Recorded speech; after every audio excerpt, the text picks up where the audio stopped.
like an all-star, like a prima style. Naglog, nag-coke, nag-choke, tapos nag-yellow drink. Malamang coke, nag-coke, nag-coke, kasi hindi ka nag-behave.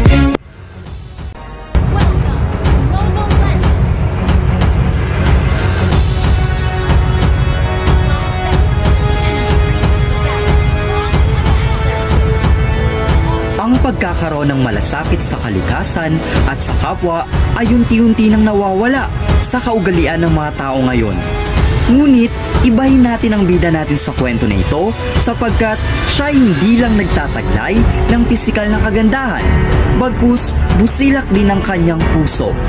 Kung nais mong malaman ang buong kwento na ito, ay ipagpatuloy mo lamang yung panonood at huwag kalimutang mag-subscribe, like, share, and comment para sa video na ito.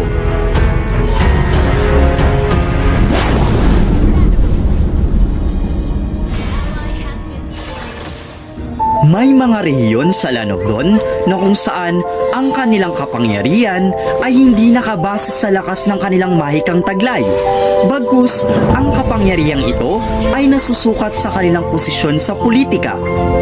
Marami ang nagnanais na takasan ng lugar na ito sapagkat ginagamit ng mga namumuno ang politika upang manghamak ng mga tao at maging gahaman sa mga ari-arian nila.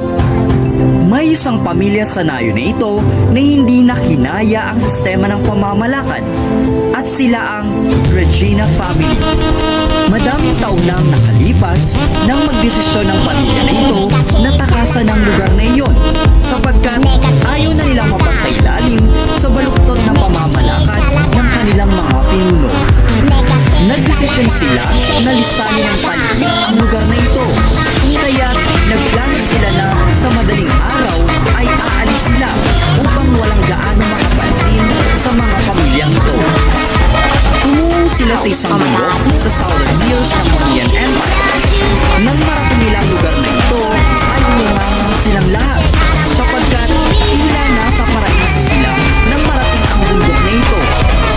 Kahit alam nilang posibleng may panganib na dumating sa kanila kung dito sila manirahan, ay nagdesisyon pa rin sila na ituloy ang plano na dito itayo ang tinatawag na Swan Castle. Ang mas lalong nagpaganda sa lugar na ito ay ang tinatawag nilang Swan Lake. Makikita mo sa lawa nito ang tubig na tila isang kristal na kumikinaw.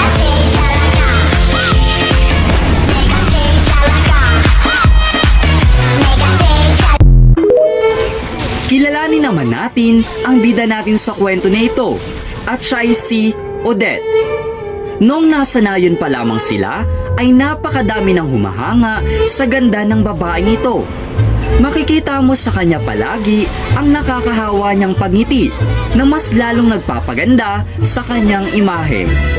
Maraming nagsasabi na si Odette ay tila isang diyosa sa lupa. Dahil hindi mo naman talaga may itatanggi sa kanyang kagandahang taglay. Marami ang lalaking nagtangkang ligawan si Odette, ngunit ni isa ay walang nakabiyag sa puso ng dalagang ito. Si Odette ay isang prinsesa na kung saan napakapino, napakahinahon at napakahihintong kumilos. Ngunit sa kabila ng katangian niyang ito ay nagtataglay pa siya ng isang napakalakas na maika sapagkat bata pa lamang siya ay nagsasanay na ito agad na gumawa ng mga komplikadong maika sa maikling panahon lamang. Kahit na marami ang nagkakagusto sa kanya at umahanga sa ganda niya, ay tila malungkot pa din si Odette. Gabi-gabi ay pinagmamasdan niya ang mga bituin na tumatama ang refleksyon nito sa malakristal na tubig ng Swan Lake. At sa bawat gabi doon ay naiisip niya kung bakit tila ay may kulang pa rin sa buhay niya.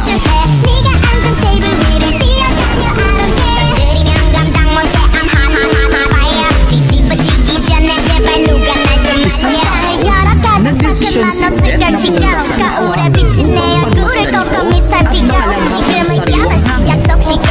Sa paglalakad niya ay tila may napansin siyang kakaiba sa gilid ng lawa. At habang papalapit siya, ay may nakita siya isang lalaki na sugasan at nakahandusay mahusay. Nag-aalangan siyang lapitan ng lalaki sapagkat hindi niya naman ito kilala. Ngunit naglakas ng loob si Odette dahil alam niya na kailangan nito ng tulong. Sa paglapit ni Odette ay inobserbahan niya kung buhay pa ang lalaking ito.